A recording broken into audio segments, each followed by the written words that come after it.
and it's a good match for him. They have clearly a ton of left-handed bats, and he did a nice job navigating it. But the other part of that is they do have some good right-handed hitters in there as well. So you have to be able to calibrate and operate like commanding your stuff to both, because there's not a string of one that you're going to see throughout the course of an outing. I thought he did a really nice job, and we could tell there at the end it looked like that was about enough for him. And we had to get Benny Barrett out of there immediately, and then Doug, the best outing we've seen. We've seen him get out of some messes, but then for whatever reason, going back out and replicating what we've seen to get out of some trouble hasn't been as easy.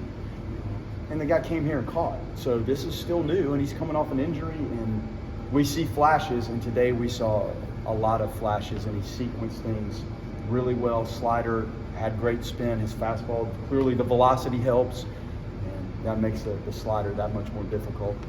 Tibbs had some very nice at-bats all weekend.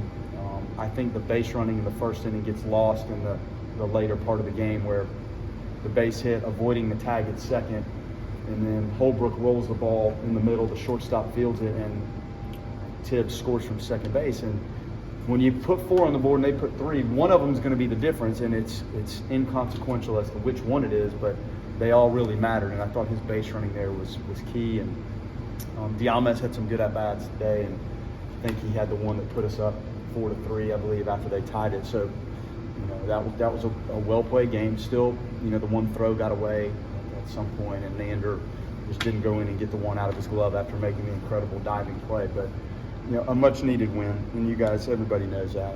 And it's just good to see some of those guys give you really clean, good performances out of the bullpen. After so many one-run losses, what do you think it could do for the guys to just come up on the right side of the one? Well, it sure helps. The confidence is a piece of this. But we've talked about it right in here. The execution, regardless of what's going on, is the key. And the difference today was the late game execution and the pitch sequencing. And somebody's got to go out there and grab hold of the game and finish the game. And we saw it today. So that's part of it. But you have to give yourself that chance too. So it may not get all the way to that individual. There's got to be some guys that can go in and manage things in the 5th, 6th, 7th inning to eventually get to a point where you're closing out a one-run game. And our defense, it is not the most helpful at times. There's plays that aren't recorded as errors that we need to make, and part of that is, I think, adaptation to moving around a little bit, and guys that may not be quite cut out for some of the stuff, and they're learning and trying and grinding and competing, and that's all you can ask. But yeah, to win one of those, it does go a long way. Doug's stuff is really premium, and you just mentioned you guys have needed someone to close a game out. What made the difference in this outing for Doug as opposed to some of the others where it's not finished? Just command. I don't think he's gone out there without the velocity and the stuff. But you still have to command it, and he really kept the slider in the bottom of the zone. That slider's good, but when he leaves it up a little bit, I think it flattens out, and those have been some of the balls that have been hit hard.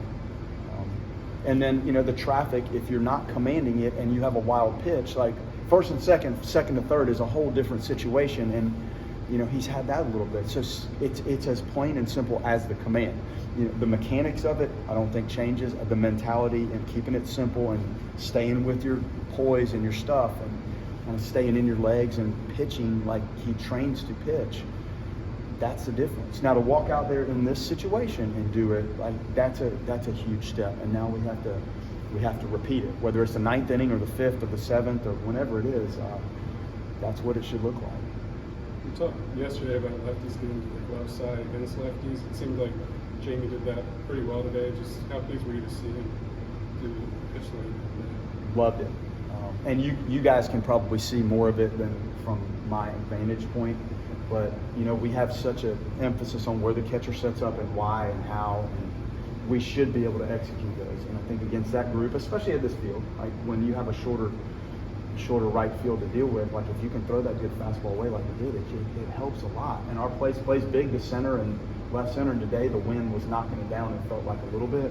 So if you're ever going to do it, and today was a really good day to do it, and you got a lot of lefties, so he settled in and did a nice job. I think he threw some decent sliders too, but yeah, it was more the fastball. That consistency is more what you saw from Jamie in fall and preseason, I think. 100%. And just how good was it to see him get back there, and how much of just the lessons he's learned throughout this year do you think has helped him get back to what he was today? Man, it's a lot, Brett. It's a ton of learning. And most of these high school guys that come in, they haven't relieved before. They start and warm up and start, and that's how they do it. So learning how to throw out of the bullpen is an art in itself, and how to warm up. You're not going to go out in right field and run around and long toss.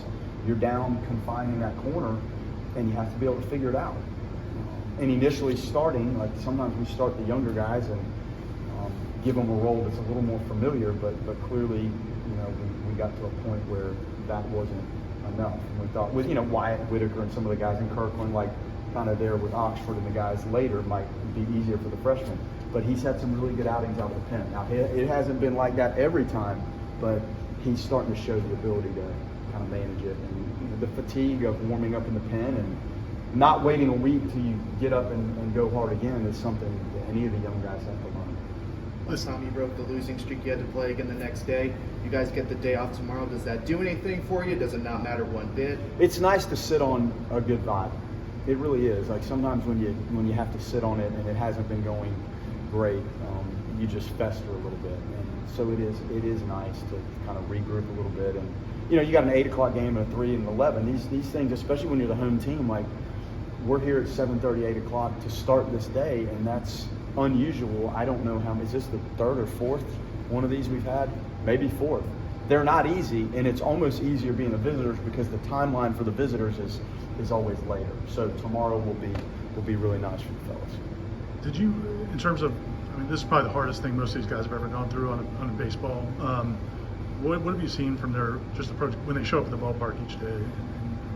They're still engaged, and they work at it, and it's hard. It's tough to go through this, and you have so many young guys that are just trying to figure out what this is like at this level, and that's a piece of it too. And then we're all new, so some of the things that come up that we talk about and work on and drill, sometimes it takes a while for them to actually feel it and see it in the games.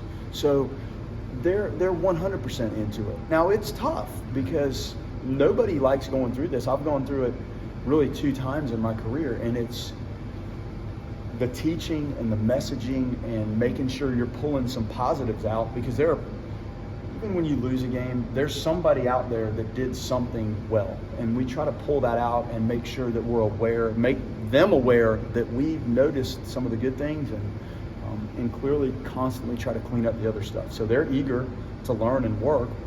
It's just difficult at times when you've gone through these things. Yamas and Max seem to start looking like themselves a little bit more each day. Just how big of a piece are they? And I guess I think the last couple of weeks for them have kind of been like going through preseason again after they missed so much time. No question. Those are tough injuries. Like when you have hand things, like the bat, it just takes a while to like get back and feel what it should feel like when you're holding the bat and when you're swinging the bat, and then you're thrown into this. I mean, this is tricky on anybody. Not to mention when you're almost rehabbing your way through acclimation again. Gosh, Diamez, like he was hitting 400 plus until he hurt his hand. So you know it's in there, and all of a sudden you're starting to see like the at-bats revert back a little bit to what we saw out of the gate and at TCU and when he was leading off. And I would like to get him back in there. It just, we were giving away so many at-bats that finally I just felt like let's just get some of the more experienced guys. Let's just get our bats up there and sort it out. And then Holbrook, I mean, the guy hit 330 in the Big 12 conference. Like, he's done. But when you battle the hamate and then you battle the hamstring, like, is he 100%? He's going to tell you he's 100%. Now, when did that happen, or is he? I don't know. But you're starting to see him like settle in there a little bit more. He was very demonstrative with all of his mechanisms to get himself ready to hit. I think he's starting to kind of settle back down a little bit. And I still don't think we've quite seen like, his true capabilities, but it's coming. In terms of the leadoff spot, it almost feels like having that power profile. See it in MLB a lot, guys at the top of the order. What have you liked from him at the 1 hole? Leading off every game with a hit. You know, and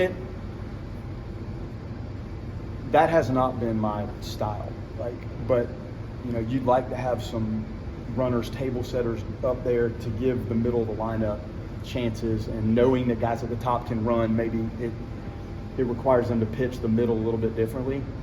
But we, quite frankly, don't have that right now. So again, at some point, let's just go with it. And, you know, the power's there, and he's probably only going to lead off like the first inning. So then after that, like, how does it play out? And it was nice yesterday to see it. All right, you're back to the top of the order, and here comes Tibbs with a chance to win it. So, I mean, there's some really good parts of it, but his at-bats being quality has been the biggest piece. If they're not good, then, you know, there's not much to it. But he goes up there and does his thing.